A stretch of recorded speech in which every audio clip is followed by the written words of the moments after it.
Salut à tous, c'est Joris, j'espère que vous allez bien. On se retrouve pour un nouveau 10 minutes crypto. Alors aujourd'hui au programme, on va parler de Solana puisqu'il y a beaucoup de mouvements, que ce soit au niveau du prix mais aussi au niveau fondamental. Il y a eu un airdrop, donc on va faire le point sur tout ça. On fera aussi le point comme d'hab sur Bitcoin, quelques news et on terminera par mon portefeuille.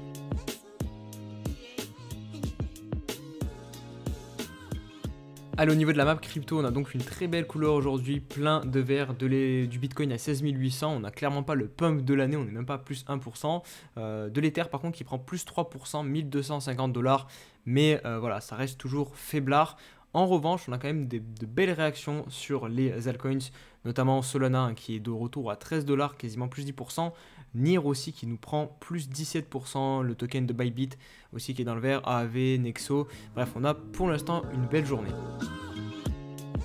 Au niveau du Bitcoin, on a donc ce très léger pump qui est, attention, malheureusement, là, on pourrait se diriger vers le mauvais scénario. Si on zoome un peu, vous allez voir, là, je suis en journalier, on commence à avoir quand même une grosse mèche au-dessus, pile sur le niveau important des 16 800 dollars. On peut le constater avec toutes les clôtures ici en support, ici résistance, ici support. Bref, vous connaissez la chanson, je vous en parle presque tous les jours maintenant de ce niveau. Donc là, on est collé à celui-ci, on a tenté de le déborder. Et attention, parce que là, au moment où je tourne la vidéo, du coup, on est en train de se réinstaller tout doucement en dessous. Si on dézoome et qu'on va sur le 4 heures, on va mieux pouvoir s'apercevoir de ça. Donc on est vraiment en plein dans la zone de combat. Et il faut faire attention parce que voilà, on pourrait bien faire une déviation, faire semblant qu'on ce niveau et derrière réintégrer. Et là, pour le coup, venir chercher tous les creux ensuite, donc qui nous avait permis de revoir une dynamique haussière au niveau du court terme. Donc franchement, moi j'aimerais voir des clôtures s'installer au-dessus de 16 800 pour qu'on puisse enfin décoller et venir chercher cette fameuse borne haute ici à 17 200, 17 300 dollars. Donc ça c'est à suivre. Bien regarder les clôtures si elles s'effectuent ou non au-dessus de 16 800 pour le Bitcoin. Au niveau de Solana, je pense qu'on va passer directement sur Solana. Parce que ça va faire pas mal parler, je pense, aujourd'hui. Donc on va voir un petit peu ce qui se passe du côté de Solana. Donc on est venu mécher à 7,90$ et là on est déjà à 13 et quelques, donc c'est presque un x2 qu'a réalisé Solana à l'espace de une semaine. On va se mettre sur le journalier aussi pour bien voir. Hop, voilà, donc c'est clairement une reprise en V-bottom, donc un peu compliqué d'acheter ce genre de reprise, hein, parce que le cours en fait repart directement. Mais en termes d'action du prix, est-ce qu'on peut vraiment dire que c'est redevenu haussier? Je me méfierais de cette zone qui est le dernier niveau, donc on va le mettre en rouge, qu'on a travaillé en termes de résistance, donc à 14 dollars, 14-15 dollars. Déjà, si on réussit au moins à s'installer au-dessus, ça serait intéressant parce que mine de rien, en fait, là, on est tellement descendu bas sur Solana que ça ne peut être que juste un rebond technique, que ça ne changerait pas du coup la dynamique baissière. Donc il faut faire très attention. Personnellement, je ne rentrerai pas sur ce token. J'attendrai au minimum de voir un franchissement de résistance. Donc, comme je vous l'ai dit, au-dessus de 15 dollars, à la limite payer plus cher, mais au moins on a la confirmation. Parce que là, pour le coup, ça peut être juste un rebond technique. Et surtout, j'avais vu passer sur Twitter pas mal de personnes qui partageaient le funding au niveau des produits dérivés sur Solana. Et il était vraiment très négatif. Donc, en gros, les personnes qui shortaient payer des frais pour les personnes qui rentraient en long. Donc c'est-à-dire qu'il y avait énormément de personnes qui étaient positionnées en short. Je ne sais pas si vous avez vu tout le feu qu'il y a eu sur Solana ces derniers jours. Vraiment, le token, voilà, il a fait que tomber. Tout le monde le voyait aller à zéro. Donc c'est uniquement peut-être un short squeeze que nous sommes en train de vivre sur Solana. Donc voilà, il faut quand même rester prudent, je pense, sur ce token et peut-être pas FOMO tout de suite. Sinon, au niveau de l'indice du dollar, on fait un point parce que hier, on a eu quand même une grosse bougie de hausse. On a commencé un petit peu à avoir chaud parce que si le dollar clôture au-dessus de 105, eh bien, il validera ce bottom ici en journalier, donc ça pourrait nous permettre d'avoir des objectifs. Ensuite, je vous ai pas montré les objectifs, on regardera ça je pense dans une prochaine vidéo, mais on voit ici notamment ce niveau qu'on n'est jamais venu retester. Il faudrait mettre Fibonacci, on aura les 38%, bref, ce sera des objectifs bien plus haussiers du coup, donc il faut surveiller le niveau des 105 pour le bottom. Et là pour l'instant, donc hier on a échoué pile sur ce niveau, donc c'est cool, et aujourd'hui pour l'instant on descend. Maintenant attention, je pense qu'on peut avoir pas mal de volatilité aujourd'hui, notamment avec le discours de Jérôme Powell ce soir à 20h. On commence par le fil Twitter et comme d'habitude n'hésitez pas à venir me rejoindre sur Twitter, vous avez le lien en barre de description et puis aussi vous abonner à la chaîne YouTube pour ne rater aucune des prochaines vidéos. Donc on commence par ce tweet où je réagis donc à un tweet de Nicolas Chéron qui nous dit: spoiler, on est tous nuls quand on commence à investir pour la première fois. faites-le quand même, vous vous remercierez dans quelques années. Et moi, du coup, j'ai complètement affirmé ces propos et j'ai pris comme exemple le petit défi que je me suis lancé de DCA 100 euros chaque mois sur un portefeuille PEA, d'actions en bourse. Je vous le montre aussi en vidéo, hein, j'ai fait une vidéo pour le moment. Je vais probablement faire une deuxième vidéo là pour vous montrer les autres actions que j'ai achetées pour janvier. Mais c'est clair que pour l'instant, je ne suis pas totalement à l'aise dans ce domaine. J'ai du mal à mettre ma stratégie en place, savoir quelle est la meilleure, celle qui me correspond le plus.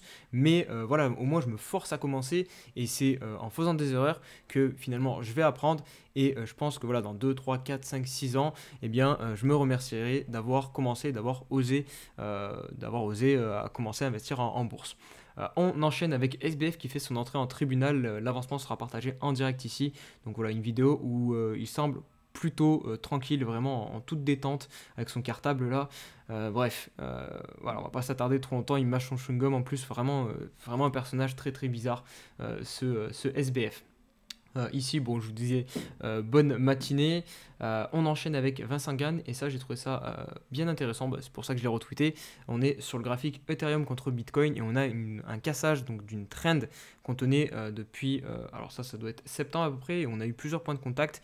Donc ça pourrait peut-être être un signal assez bullish ça, parce que quand les altcoins et notamment l'Ether là donnent une cassure haussière contre le Bitcoin, derrière ça peut permettre au marché de bien pousser.